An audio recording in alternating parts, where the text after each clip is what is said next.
இன்றே டவுன்லோட் செய்து உங்கள் ஃபேவரட் ஷோக்களை என்ஜாய் பண்ணுங்க.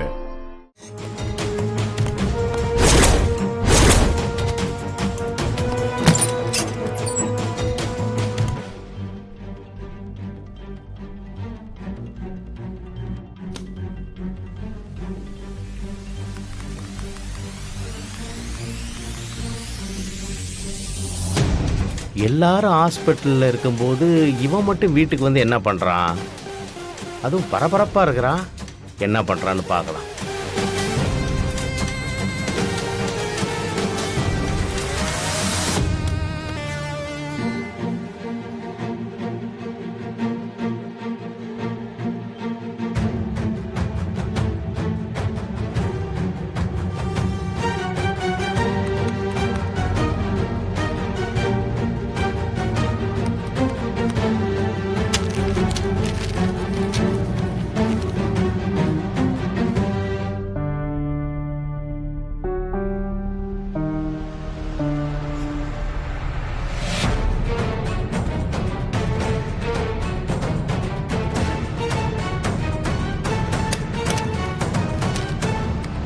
ஓஹோ, இவங்க ஹனிமூன் போனதுக்கு அப்புறம் வீட்டுக்கு யார் யாரெல்லாம் வந்திருக்காங்கங்கிறத பார்க்கறதுக்கு தான் இவன் வந்திருக்கிறான்.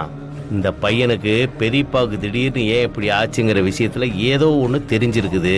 அப்போ சிசிடிவி ஃபுட்டேஜை பார்த்தா ஐயோ கனகாவும் மாட்டுறதுக்கு சான்ஸ் இருக்குதே.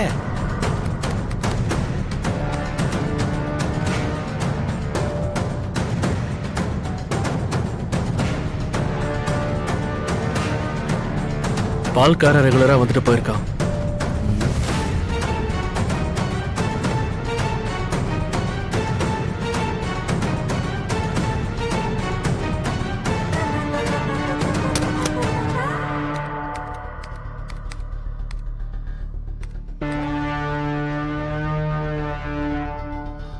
அடுத்து பேப்பர்காரன் வரான்.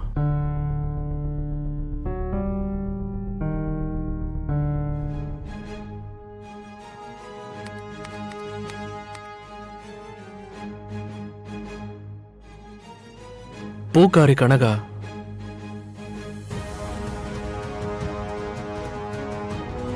இவங்க ரெகுலரா வந்து போறவங்க தானே. இவங்கள சந்தேகப்படுறது வேஸ்ட். அப்பாடா, இந்த பையனுக்கு கனகா மேல சந்தேகம் வரல. இல்ல, எதுக்கும் இவங்களையும் சந்தேக லிஸ்ட்ல வைப்போம்.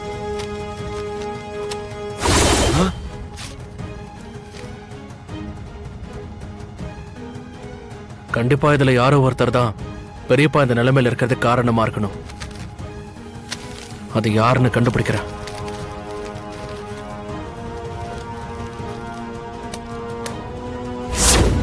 அந்த அருள் பயலுக்கு ஏதோ சந்தேகம் வந்து நோண்ட ஆரம்பிச்சிட்டான். அவங்கிட்ட நம்ம மாட்டினோம், நம்ம போட்ட பிளான் எல்லாம் நாசமா போயிடும். இப்ப என்ன பண்றதுன்னு எனக்கு ஒண்ணுமே புரியலையம்மா. அவன்லாம் ஒரு ஆளுன்னு அவனுக்கு போய் பயந்துட்டு இருக்கீங்களே மாமா. அவனே ஒரு பொடி பைய. அவனாலெல்லாம் என்ன மாமா செஞ்சிட முடியும்? அதுவும் அவனுக்கு ஏதாவது தெரிஞ்சாதானே ஆபத்து. அந்த அளவுக்குலாம் நான் விட்டுற மாட்டேன். நீங்க எதுக்கும் பயப்படாதீங்க. எதுக்கும் நீங்க அவனை ஃபாலோ பண்ணிட்டே இருங்க. அவன் என்ன செஞ்சாலும் உடனே எனக்கு கால் பண்ணுங்க. சரிம்மா. அவன் எதுக்கு இந்த மாதிரி தேவையில்லாத வேலையெல்லாம் பார்த்துட்டு இருக்கான்? பெரியப்பா மேல உள்ள பாசமாக்கும். டேய் அருளு, தேவையில்லாத விஷயத்துல எல்லாம் தலையிட்டு உன் உசுரை விட்டுறாதடா.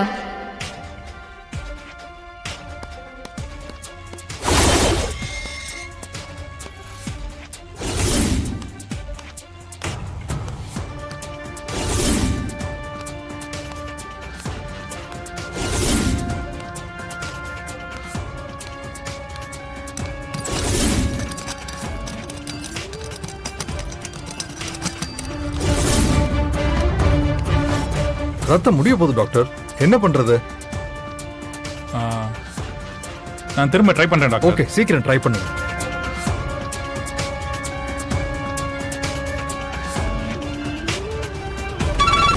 ஹலோ மா, எங்கம்மா இருக்க? டாக்டர், நான் ஹாஸ்பிட்டலுக்கு தான் வந்துட்டு இருக்கேன். இன்னும் கொஞ்ச நேரத்துல வந்துருவேன். என்னம்மா அவசரம் தெரியாம பண்ணிட்டு இருக்கீங்க? ஏன் இவ்வளவு லேட் ஆகுது? போலீஸ்காரங்க நான் போதை மருந்து கடத்துறதா என்ன சந்தேகப்பட்டு புடிச்சிட்டாங்க. அவங்க கிட்ட இருந்து தப்பிச்சு வர நேரம் ஆயிடுச்சு.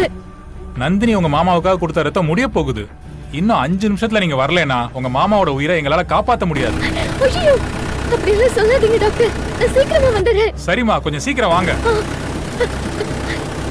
மெடிசின்ஸ் வந்த உடனே ட்ரீட்மெண்ட் ஆரம்பிங்க. ஓகே. என்ன டாக்டர் டாக்டர் வந்துட்டு இருக்காங்களாமா? வராங்களாமா? ஆமா. Thank God. ஆ ஐயோ oh my God. Sir sir திரும்ப ஃபிட்ஸ். சார் நர்ஸ் காலை பிடிங்க. டாக்டர் ரத்தம் முடிய போறதுனால திரும்பவும் ஃபிட்ஸ் வந்துருச்சு. அந்த பொண்ணு மருந்து கொண்டு வரதுக்குள்ள உயிருக்கே ஆபத்தாயிடும் போல இருக்கே. இப்போ என்ன டாக்டர் பண்றது? என்ன பண்றதுன்னு எனக்கும் புரியலம்மா. அம்மா, பிளட் கொடுத்த பொண்ணையும் பொண்ணோட ஹஸ்பண்டையும் உள்ள கூட்டிட்டு வாங்க. சீக்கிரம், கொஞ்சம் சீக்கிரம் வாங்க. அப்பா அப்பா என்னாச்சுப்பா? அப்பா எங்க அப்பாக்கு என்னாச்சு? எக்ஸ்பிளைன் பண்ணுங்க. டாக்டர் அப்பாக்கு என்னாச்சு டாக்டர்? மறுபடியும் ஃபிக்ஸ் வந்துருச்சு. அப்பா அப்பா ஏற்கனவே அவருக்கு கொடுத்த ரத்தம் முடிஞ்சு போச்சு. இப்போ திரும்பவும் அவருக்கு ரத்தம் கொடுத்தாகணும். அதுக்கு தான் நான் உங்களை வர சொன்னேன். ஓகே டாக்டர், நான் கொடுக்க ரெடி. சிஸ்டர், அதிகமா பிளட் எடுத்து அந்த பொண்ணுக்கு எதுவும் ஆயிட போகுது. அந்த பொண்ணுக்கு உடம்புல எதுவும் பிரச்சனை வராத அளவுக்கு எவ்வளவு ரத்தம் தேவையோ அவ்வளவு மட்டும் எடுங்க. Okay doctor.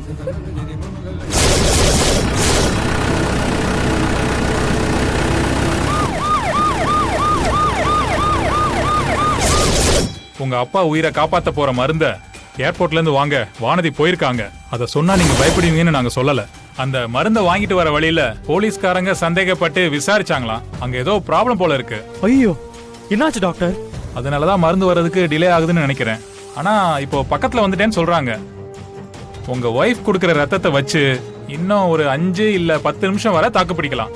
ஆனா அதுக்குள்ள அந்த மருந்து வந்தா மட்டும்தான் உங்க அப்பா உயிரை எங்களால காப்பாத்த முடியும். டாக்டர் நான் போய் எப்படியாவது அந்த மருந்தை கொண்டு வரேன் டாக்டர். நீ பாத்துக்கோ, நான் வந்துடுறேன். டாக்டர், நீங்க அந்த சொல்லுங்க. ப்ரொசீஜரை ஸ்டார்ட் Okay, பண்ணிருங்க. டாக்டர். ஆமா, சீக்கிரம். நான் பாத்துக்கிறேன். ஆ சிஸ்டர், அந்த பொண்ணோட ரத்தத்தை மிஷின்ல கொடுத்து அதுக்கப்புறம் பேஷண்ட் உடம்புல ஓகே ஏத்துங்க. டாக்டர்.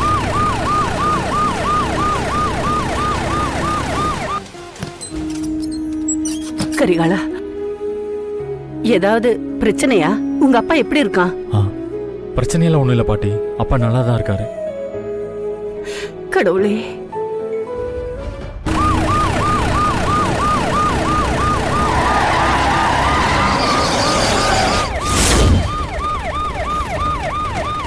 ஏய்!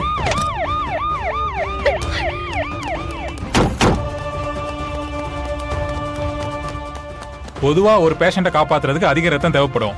உங்க மாமாவை காப்பாத்துறதுக்கு ஒரு மனுஷ உடம்புல இருந்து எடுக்கக்கூடிய ரத்தத்தை விட அதிகமா தான் உங்க உடம்புல இருந்து ரத்தத்தை எடுக்கிறோம். உங்க மாமா உயிர் எவ்வளவு முக்கியமோ அதை விட ரத்தம் கொடுக்கிற உங்க உயிர் ரொம்ப முக்கியம். அதனால மயக்கம் வர மாதிரி உங்களுக்கு ஏதாவது சிம்டம்ஸ் இருந்தா உடனே எங்களுக்கு சொல்லிடுங்க. ரத்தம் எடுக்கிறத நான் நிறுத்த சொல்லிடுறேன். அப்படி நீங்க சொல்லாம விட்டீங்கன்னா உங்க உயிருக்கே ஆபத்தாயிடும். Okay doctor.